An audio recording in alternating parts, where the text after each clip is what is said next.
Hello guys, स्वागत है आप सभी का एक नए वीडियो में। इस वीडियो के अंदर हम हमारे डाइकिन वीआरवी सिस्टम को फायर अलार्म के साथ किस तरह से कनेक्ट करते हैं उसके बारे में बात करने वाले हैं। क्योंकि वीआरवी कमर्शियल जगह पे इंस्टॉल होता है, कहीं पे विला में इंस्टॉल होता है, वहाँ पे फायर अलार्म सिस्टम होता है। मतलब अगर कहीं पे आग लग गई तो वीआरवी ये सब कुछ बंद होना चाहिए।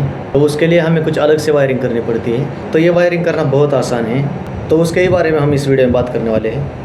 अगर आप चैनल पर नए हो तो प्लीज़ सब्सक्राइब कीजिए और आपको वीडियो पसंद आए तो लाइक कीजिए, क्योंकि अगर आप वीडियो को लाइक करते हो तो हमें भी मोटिवेशन मिलता है अगली वीडियो बनाने के लिए। तो चलो डायरेक्ट मैं पॉइंट की बात करता हूँ। देखिए, अगर वीआरवी सिस्टम इंस्टॉल है तो कई फ्लोर पे वो इंस्टॉल हो सकता है।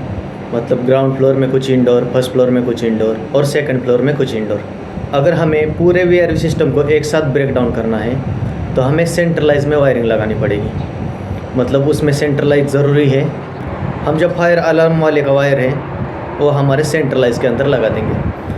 तो वहाँ पे क्या होगा, जितने भी वो सेंट्रलाइज के ऊपर मशीन कनेक्टेड है वो सब मशीन एक साथ बंद हो जाएंगे। लेकिन अगर बाई चांस आग लग जाती है, हमें कुछ पर्टिकुलर इंडोर बंद करने हैं, सभी इंडोर बंद करने नहीं हैं, तो उसके लिए हम सेंट्रलाइज के अंदर फायर अलार्म का वायर नहीं लगा सकते। क्योंकि अगर हम सेंट्रलाइज के अंदर लगाएंगे तो सारे इंडोर एक साथ बंद हो जाएंगे। तो चलिए अभी मैं आपको बता देता हूँ कि हम इंडोर के अंदर कैसे वायरिंग लगा सकते हैं। तो गाइस, जैसे कि आपने देखा होगा, हर वीआरवी के अंदर हमें L1, L2 और अर्थ का कनेक्शन मिल जाता है। वहाँ पे हमें लगा देना है पावर सप्लाई, जो होगा सिंगल फेज 220 या फिर 230 वोल्ट्स।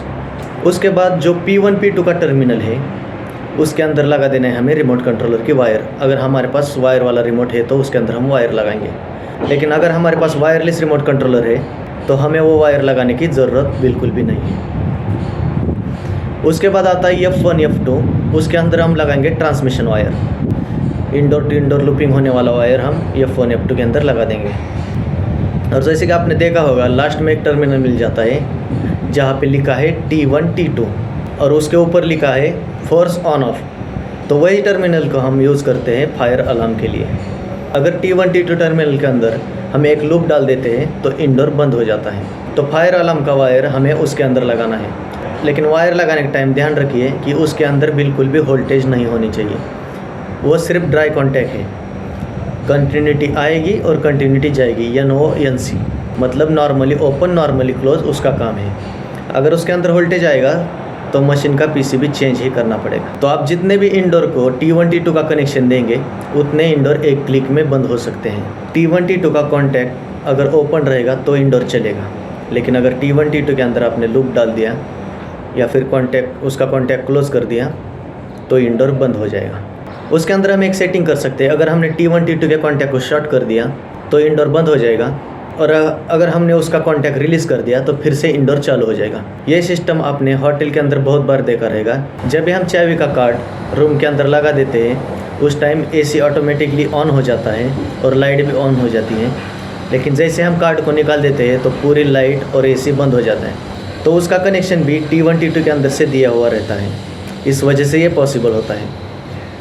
तो दोस्तों, ये वीडियो अगर आपको पसंद आए तो प्लीज़ लाइक कीजिए और चैनल पे नए हो तो सब्सक्राइब कीजिए। हमारा दूसरा एक यूट्यूब चैनल है जहाँ पे हम डेली लाइव आते हैं और साइट पे जो भी काम चलता है हम उसे लाइव पे दिखा देते हैं। तो डिस्क्रिप्शन में दिए हुए लिंक पे क्लिक करके आप हमारे सेकंड चैनल को सब्सक्राइब कर सकते हो। और यार, अगर ये वीडियो आपको अच्छी लगी हो तो यार लाइक ठोकते हुए शेयर मारो और इस चैनल का सब्सक्राइब बटन लेके भागते हुए साथ ही उससे लग के जो घंटी है उसे भी बजाते हुए निकलो।